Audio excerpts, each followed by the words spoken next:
Bharat Institute of Higher Education and Research. அது அந்த super ஸ்டாருங்கிற அந்த ஒரு மாஸ் இருக்குல்ல, ஒரு 50 வருஷமா அதை அப்படியே கையில் வச்சிருக்காரு. அது ஒரு என்ன மேஜிக்னே தெரியல. அதுவே பெரிய சாதனை. ரோகிணி தியேட்டர்ல ஃபுல் ஆயிருச்சு. அனிருத்தும் நெல்சனும் வர்றாங்க. அவங்களுக்கு பயங்கர ஷாக்கு. இவ்வளவு ஓப்பனிங் இருக்கா அப்படி. 1000 கோடி 2000 கோடிலாம் விட்டுருங்க. 50 வருஷமா ஒருத்தர் வந்து ஒரு மிகப்பெரிய உச்சத்தில் இருக்கிறாரு, சூப்பர் ஸ்டார் ஹீரோவா நடிச்சிட்டு இருக்கிறாரு. அது வந்து இந்தியாவிலே இவர் தான்.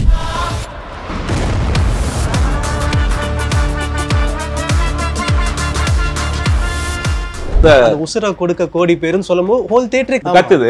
அப்படிங்கிற ஒரு பெரிய ஒரு மேஜிக் தான்.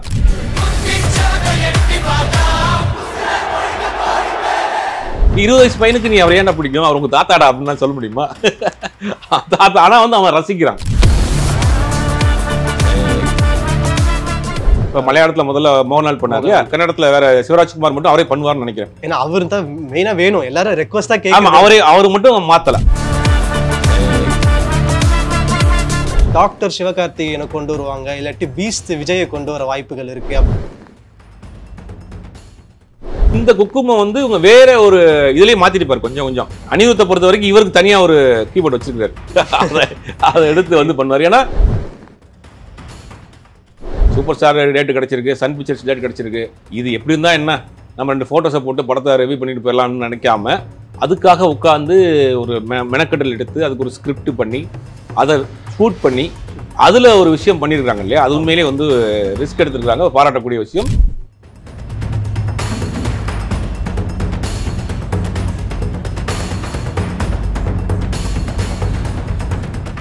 அக்கார்ட் வாய்ஸ் நேயர்களுக்கு வணக்கம். நான் உங்க சுஷீந்திரன். இன்னைக்கு நம்ம கூட சிறப்பு விருந்தினரா யார் இருக்காருன்னு பாத்தீங்கன்னா திரை விமர்சகர் சுபேர் அவர்கள் தான் இருக்காங்க. வணக்கம் ஐயா. வணக்கம். ஸோ இப்போ வந்து ரீசெண்டாக சன் பிக்சர்ஸோட இதில் வந்து ஒரு பெரிய ஒரு படம் அனௌன்ஸ்மெண்ட் வரப்போகுது. அது இந்த தியேட்டரில் வந்து நாங்கள் ஓட்ட போகிறோம், இந்த இதுக்கெல்லாம் வந்து குறிப்பிட்ட இடத்துல மட்டும் தான் இது பண்ண போகிறோம், சன் நெட்வொர்க்கில் நாங்கள் அஃபிஷியலாக ரிலீஸ் பண்ண போகிறோம், வெயிட் பண்ணுங்கன்னு சொல்லும்போது எல்லாரும் கண்டுபிடிச்சிட்டாங்க அது ஜெயிலர் 2 தான் இருக்கும் அப்படின்ட்டு. ஸோ ரொம்ப எதிர்பார்க்குற ஒரு படம். அந்த படத்தோட அனௌன்ஸ்மெண்ட் ப்ரோமோவே விட்டாங்க, வேற லெவலில் தெரிச்சிக்கிட்டு இருக்கு சோஷியல் மீடியாவில். அது உங்கள் பார்வைக்கு எப்படி தெரியுது? இல்லை, ஒரு ரொம்ப பிரில்லியண்ட்டான ஒரு அட்டெம்ப்டை நான் பார்க்குறேன். அதாவது ஒரு ப்ரொமோங்கிறது ஒரு ஹீரோ ரெவீல் பண்ணுற விஷயமா இருக்கும். ஹை ஸ்பீட் நடந்து வருவாங்க, நடிச்சு ஒரு பேக் லைட்டில் இருப்பாங்க, தீ பொறி பறக்கும், அதோட போட்டு முடிச்சிருவாங்க. இல்லை 2 ஃபோட்டோஸை வந்து சிஜியில் பண்ணி போட்டிருப்பாங்க. அது நார்மலாக போயிருக்கும். இவர் படத்துக்கு 2 ஃபோட்டோ போட்டாலே போதும்.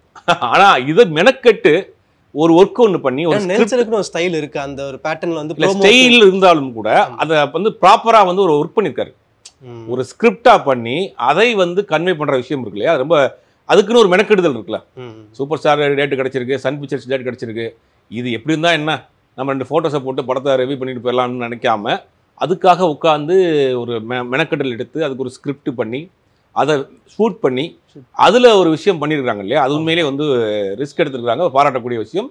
புதுசாக இருக்கு. அந்த லோகேஷ், வெங்கட் பிரபு இந்த மாதிரியான ஆட்கள் வந்த பிறகு தான் இந்த ஒரு ஸ்டைல வந்து பண்றாங்க. இதெல்லாம் படத்தினுடைய பூஜைனா என்ன பண்ணுவாங்கன்னா பிரம்மாண்டத்தை இதில் காட்டுவாங்கன்னா இன்விடேஷன்லாம் காட்டுவாங்க, இல்லாட்டி படத்தோட பூஜையில் காட்டுவாங்க. M10 மகன் ஒரு படம் பூஜையெல்லாம் ஒரு மளிகை கடை செட்டு மாதிரியே போட்டிருந்தாங்க AVMல பூஜை அன்னைக்கு.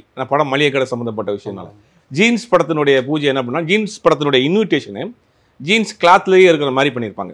அப்போ அதெல்லாம் கிரியேட்டிவிட்டி. அப்படி பெரிய பெரிய கட் அவுட்ஸ் வைப்பாங்க. அதை தாண்டி இப்போ விஷுவல் மீடியா, டிஜிட்டல் மீடியா வந்த பிறகு ஒரு படத்தோட ஹைப்பை கூட்டுறதுக்காக என்ன பண்ணுறாங்கன்னா இந்த மாதிரி ஒரு கிளிம்ஸ் பண்ணுறாங்க. அது நல்லாவே பண்ணுறாங்க. இப்போ இருக்கக்கூடிய கார்த்திக் சுப்ராஜா இருக்கட்டும், லோகேஷாக இருக்கட்டும், வெங்கட் பிரபா இருக்கட்டும், எல்லாருமே இப்போ வந்து அட்லியாக இருக்கட்டும், எல்லாருமே வந்து இப்போ அதை வந்து ஒரு பண்ணுறாங்க. அதில் இந்த விஷயத்தை பொறுத்த வரைக்கும் இவ்வளோ மெனக்கெடுதல் தேவையில்லை எனக்கு கேட்டால், ஈஸியாக பண்ணி போயிருக்கலாமே. ஆனால் வந்து அதுக்கு ஒரு மெனக்கெடுதல் எடுத்து அதுக்கு ஒரு ஸ்கிரிப்ட் பண்ணி அதில் ஒரு கண்டென்ட்டை வச்சு அதை வந்து ரிவீல் பண்ணி அது தியேட்டரில் ரிலீஸ். என்னன்னா படம் ரிலீஸ் ஆனால் கூட அவ்வளோ இருக்காது போல. தமிழ், தெலுங்கு, ஹிந்தி, கன்னடம் 4 லாங்குவேஜ் தியேட்டர்ல 10 ரூபாய் டிக்கெட் போட்டிருக்காங்க. அதுவும் ஹவுஸ்ஃபுல். ரோகிணி தியேட்டர்ல ஃபுல் ஆயிருச்சு. அனிருத்தும் நெல்சனும் வர்றாங்க. அவங்களுக்கு பயங்கர ஷாக்கு, இவ்வளவு ஓப்பனிங் இருக்கா அப்படின்னு.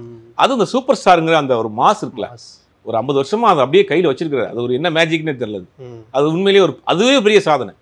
நீங்க யாரோ அவரை வந்து தெரியாம வந்து இன்னைக்கு பேசிட்டு இருக்காங்க. இன்னைக்கு வந்து அவர் கூட இவரை கம்பேர் பண்ணி, இவர் கூட அவரை கம்பேர் பண்ணி 1000 கோடி 2000 கோடிலாம் விட்டுருங்க. 50 வருஷமா ஒருத்தர் வந்து ஒரு மிகப்பெரிய உச்சத்தில் இருக்கிறாரு, சூப்பர் ஸ்டார் ஹீரோவா நடிச்சிட்டு இருக்காரு. கமல் இருக்காருன்னா அவர் வேற கேட்டகரி. அவர் எல்லா சகலெல்லாம் வல்லவன், அவர் எல்லாமே பண்ணுவாரு. ஒரு ஆக்டரா சொல்றேன், நடிகரா மட்டும் 50 வருஷம் ஹீரோவா இருக்கிறார்ல, அது வந்து இந்தியாவிலே இவர் தான். அமிதாப் பச்சன் இவரையும் கம்பேர் பண்ணி பார்ப்பாங்க. அமிதாப் பச்சன் வந்து ஹீரோவை தாண்டிட்டாங்க. எனர்ஜின்னு அப்படியே இருக்குதுங்க அவருக்கு. எனர்ஜி மட்டும் கிடையாது, பிசினஸ் இருக்கு, ஓப்பனிங் இருக்கு, கரெக்ட். சம்பளம் இருக்கு, இவ்வளவு கிரௌடு கூடுது, 3ஆம் தலை ரசிகர்கள் ரசிக்கிறான். அப்ப ஏதோ ஒரு மேஜிக் அவர்கிட்ட இருக்கு. ஆடியன்ஸ் ரெஸ்பான்ஸ் பார்க்கும்போதே வந்து அங்க வந்து 60 வயசு ஆட்களும் இருக்காங்க, அதே மாதிரி 20 வயசு பையனும் இருக்காங்க. எல்லாரையும் போய் சேர்ந்துருச்சு. அது அதான் பெரிய ஆச்சரியமா இருக்கு. ஆமா. 20 வயசு பையனுக்கு நீ அவர் ஏன்டா பிடிக்கும், அவர் உங்க தாத்தாடா அப்படின்னு சொல்ல முடியுமா? தாத்தா. ஆனா வந்து அவன் ரசிக்கிறான், அது எனர்ஜியா இருக்கு. அது ஆமா. அப்படிங்கும் போது எல்லாரையும் அந்த உசுர கொடுக்க கோடி பேருன்னு சொல்லும்போது ஹோல் தியேட்டரே கத்துது. அப்படிங்கும்போது ஒரு பெரிய ஒரு மேஜிக் தான், ஆச்சரியமான ஒரு விஷயமா தான் இருக்கு. 50 வயசுல ஹாலிவுட்ல கூட இப்படி இருக்காங்களான்னு தெரியல. இந்த வயசுல ஒரு ஹீரோவா பண்றாங்க. நிறைய பேரை பார்த்துருப்போம், கொஞ்சம் ஏஜ் ஆனா போயிடுவாங்க. இவர் எப்படி வந்தாலும் நாங்கள் ரசிக்கிறதுக்கு ஒரு கூட்டம் இருக்கிறோம் அப்படிங்கிறது வந்து ஒரு பெரிய அதிசயமான விஷயமா தான் நான் பார்க்குறேன். ஜெயிலர் 2 எந்த மாதிரி ஒரு கதையில கொண்டு போவாங்க? ஏன்னா பார்ட் 1ல வந்து அந்த விநாயகமோட கேரக்டர் வந்து சாகும்போது என்ன சொல்லியிருப்பாருன்னா, ஜெயிலர் தொடக்கூடாது, தொட்டினா இது ஒரு பெரிய நெட்வொர்க், சாம்ராஜ்யம் அழிச்சிருவாங்க அப்படின்ற மாதிரி சொல்லியிருப்பார். இது எந்த ஒரு ட்ராக்ல கொண்டு போக வாய்ப்பு? கண்டிப்பா அதோடைய கண்டினியூஷன் தான். அது இங்கே அவுட்டே பட வேணாம். அதை நம்ம இது பார்க்குறப்பே தெரியும், அதனுடைய கண்டினியூஷன் தான் இது அப்படியே வருது. அவர் ஏற்கனவே அவங்க இன்னொரு டீம் ஃபாலோ பண்ணி வர்றாங்க. அவரை வந்து அவர் பாம்பு போடுறாருங்கிறத அந்த டீசரில் பார்த்தோம். அப்போ அந்ததுடைய கண்டினியூஷன் தான்.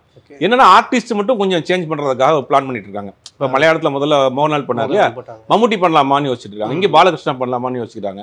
இங்கே வேற ஒரு கன்னடத்தில் வேற சிவராஜ்குமார் மட்டும் அவரே பண்ணுவார்னு நினைக்கிறேன். ஏன்னா அவர் தான் மெயினா வேணும், எல்லாரும் ரெக்வஸ்டா கேட்காம அவர் மட்டும் மாத்தல, மீதி எல்லாம் அடுத்த ஒரு சூப்பர் ஸ்டார் இருக்கக்கூடிய கன்ஃபார்ம் அவர் மாத்த மாட்டாங்க. இல்ல அவர் மாத்த மாட்டாங்க. சிவராஜ்குமாரை பொறுத்த வரைக்கும் அவரே விரும்பி வந்து பண்ணக்கூடியவர். ரஜினிகாந்த் மேல் மிகப்பெரிய ஒரு நட்பு வச்சவர். அவர் ஃபேமிலி லெவல்ல அவங்க ஒரு நல்ல ஒரு பாண்டிங்ல இருக்காரு.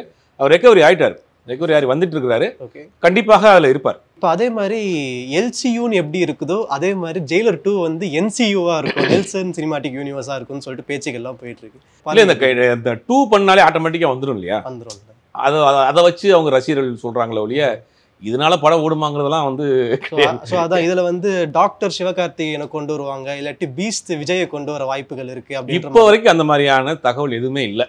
இப்போ அவங்க அந்த ஸ்கிரிப்ட் ஒர்க்ல தான் ஆல்ரெடி ஸ்கிரிப்ட் முடிச்சாரு. கிட்டத்தட்ட ஒரு 6 மாசம் அவருடைய பெங்களூர்ல ரஜினிகாந்த் அவருடைய கெஸ்ட் ஹவுஸ் எல்லாம் பண்ணாங்க. ஸ்கிரிப்ட் பண்ணி முடிச்சிட்டாரு, ஃபுல் ஸ்கிரிப்ட் பண்ணி முடிச்சிட்டாரு. இப்போ கூலி முடிஞ்சோன்னா இம்மிடியட்டா அவங்க ஷூட் போறாங்க. இப்போ ஜெயிலர் 2ல வந்து இந்த ஹுக்கும் சாங் தான் வந்து மறுபடியும் வந்து ரீப்ளேஸ் பண்ணி அதை கொஞ்சம் பட்டி டிங்கரிங் வந்து போட்டிருக்காங்க. ஸோ இப்போ பார்ட் 2லயே ஹுக்கும் வச்சே ஓட்டுனா படம் ஒர்க் அவுட் ஆகும்னு நினைக்கிறீங்க? இப்போ நீங்க இந்த சூப்பர் ஸ்டாருங்கிற ஒரு இது ஒன்று வரும், அந்த ஒரு லெட்டர் வரும், அது வந்து பாஷாவில் போட்டாங்க. பாஷாவில் தேவா தான் அதை கிரியேட் பண்றாரு. பட் அதை வந்து எல்லா படத்துக்கும் பயன்படுத்தாங்க, போர் அடிக்கலையே. அது வந்து ஒரு லேண்ட்மார்க் ஆயிடுச்சு. அப்படின்னு இந்த குக்குமை வந்து இவங்க வேற ஒரு இதுலயே மாத்திருப்பாரு, கொஞ்சம் மாத்திருப்பாரு. இதுல இன்னும் கொஞ்சம் படம் ஆரம்பிக்க கொஞ்சம் சேஞ்சஸ் பண்ணி அது கூட வேற ஏதாவது ஆட் பண்ணி அது ஒரு வேற ஒரு சேஃப்ல கொண்டு வந்துருவாரு.